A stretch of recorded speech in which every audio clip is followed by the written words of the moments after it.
had a bit of a sense of deja vu. It may be because last week we also heard the lesson that Robin just read. We heard it from the NRSV translation then, and today I asked her to read the lesson from Eugene Patterson's The Message, paraphrase of the Bible. Last week we took a look at the story from a Christmas angle, since it was the 8th day of Christmas. And today we're going to look at it from more of an Epiphany angle. This is actually the first Sunday in Epiphany.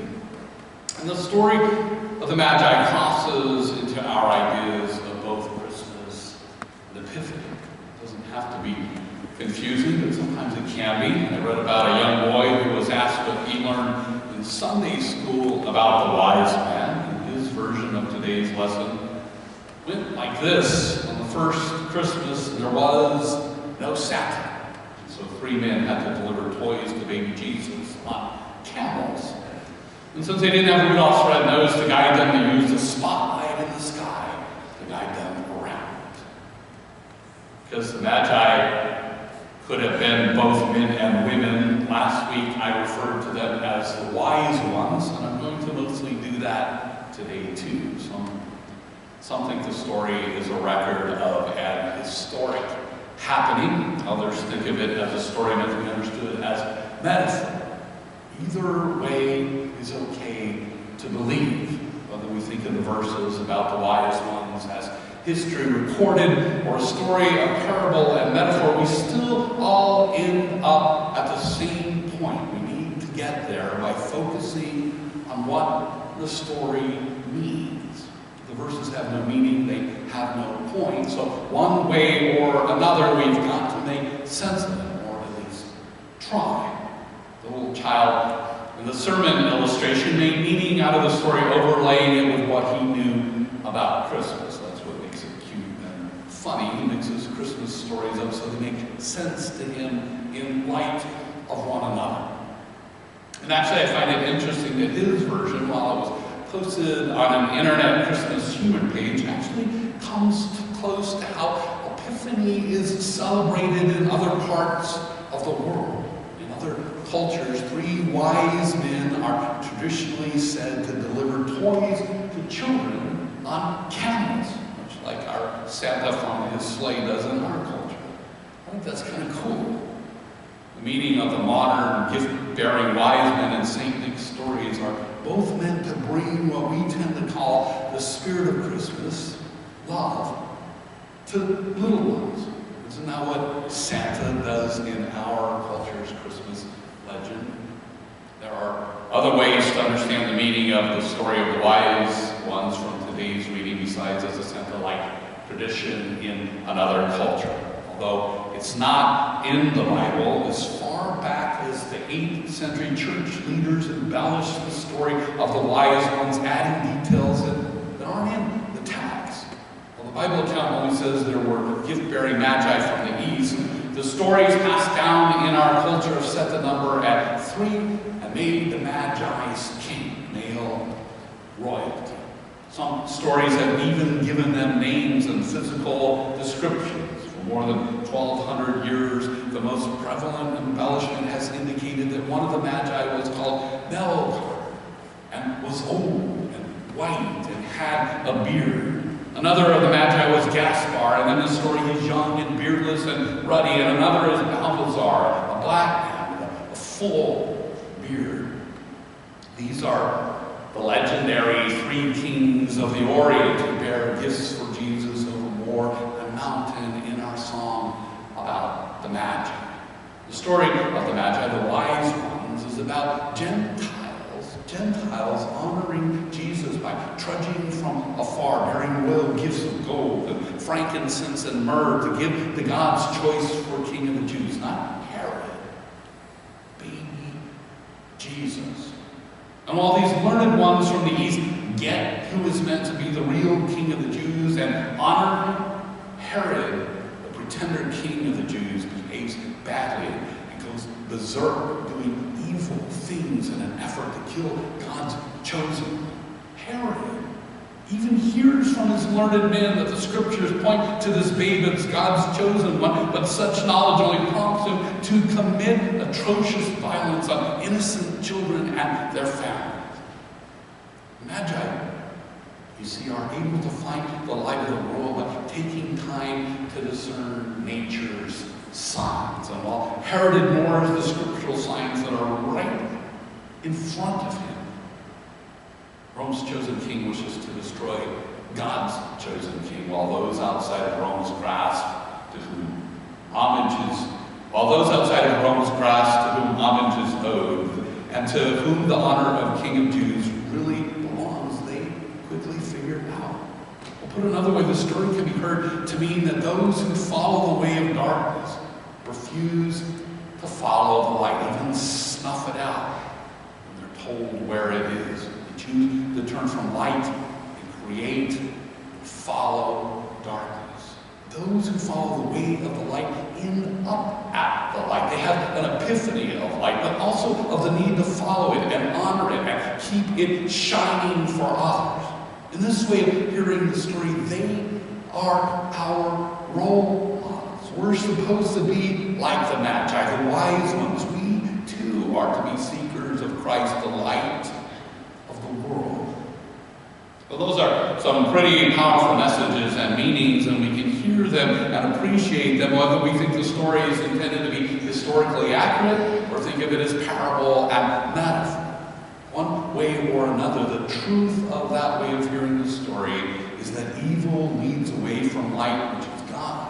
Evil leads to darkness. Good, God, leads to light. For Christians, that light naturally leads to Christ, God incarnate on earth, the Word made flesh, in a Jewish person of color 2,000 years ago. The Magi, of course, were not Jewish like Jesus or Christians like most of us. The Magi were probably Babylonian, and the word Magi comes from the Greek word magos, which refers to priests of a Near East religion called Zoroastrianism.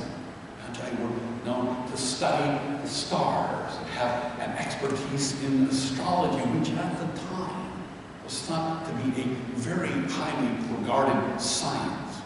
And although we aren't Magi, most of us do have this in common with them. We are Gentiles, as they were.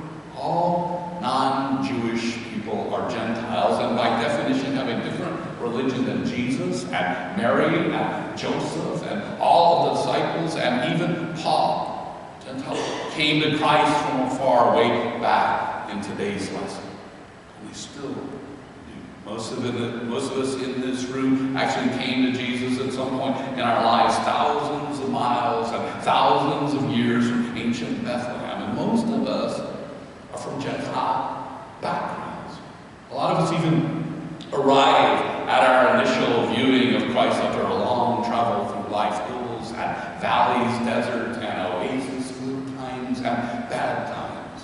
And so we can also hear this story of the wise ones not just as a model for how folks should come before Jesus, but actually we can also hear it as giving meaning to our own stories, which led us to Christ.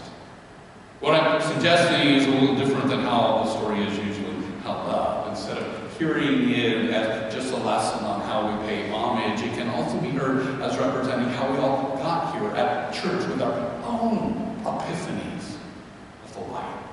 At the time we were born, Christianity had been around a long time, and like today's story, Christ could be and can be found in a house of worship, what we call church, really.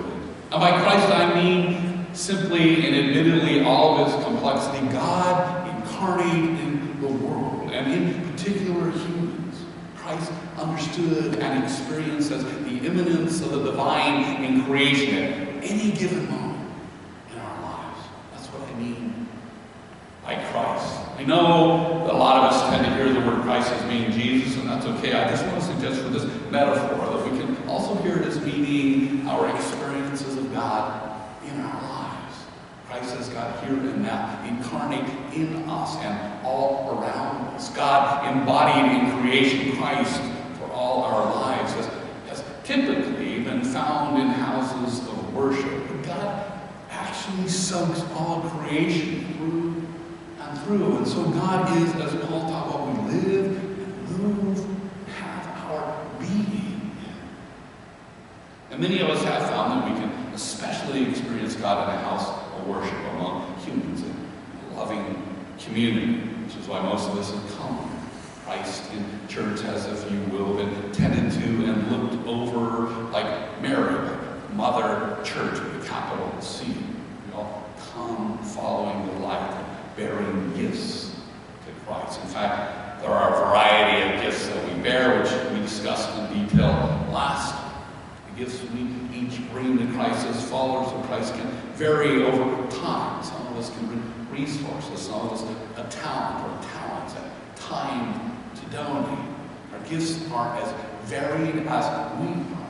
And there are also different ways that we experience Christ, but initially, we are conscious of Christ in an infant state.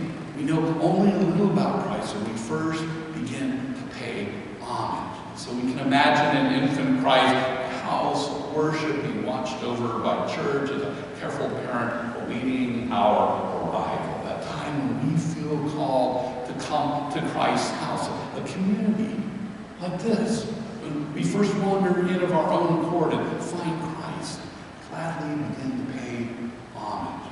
See, at some point or another, all of us Christians have observed the light that's beckoned us in the darkness of our life to move toward that light. And we have an epiphany to follow the light and give homage to God incarnate in the world, and we come bearing gifts. Some of us come to Christ as adolescents, some later in life, some even at the end of life. But one way or another, we are all of us drawn by the light, and we get there. A while back, someone on Facebook asked, what animal in the manger do you see yourself as? And folks wrote things like sheep and cows and doves and such. My answer is a moth. And the reason is I feel drawn toward the light. And I know that sounds hokey, but actually that's what the story of the wise one is about. Not a moth, but humans being drawn toward the light. And I'm pretty sure there won't be a new TV Christmas special or carol about the Christmas moth at the manger, but the image is a nice summary of the way of hearing the story of the wise ones. When we first encounter Christ, we emerge from our cocoons and find ourselves with wings, ready to fly toward the light, bringing with us all the gifts we have to bear for Christ. And we start with the infant Christ, but we keep following the light and following the light. And eventually, most of us experience a more mature Christ who teaches and leads us all the way to the cross and to Easter and to love through all things. The Bible story that we heard today, it's our story. May we, all of us, continue to follow the light and experience Christ more and more and more, and continue to bring what gifts we have and lay before you Christ incarnate in the world. Christ, God, incarnate. May we be wise ones who honor and celebrate Christ all our lives.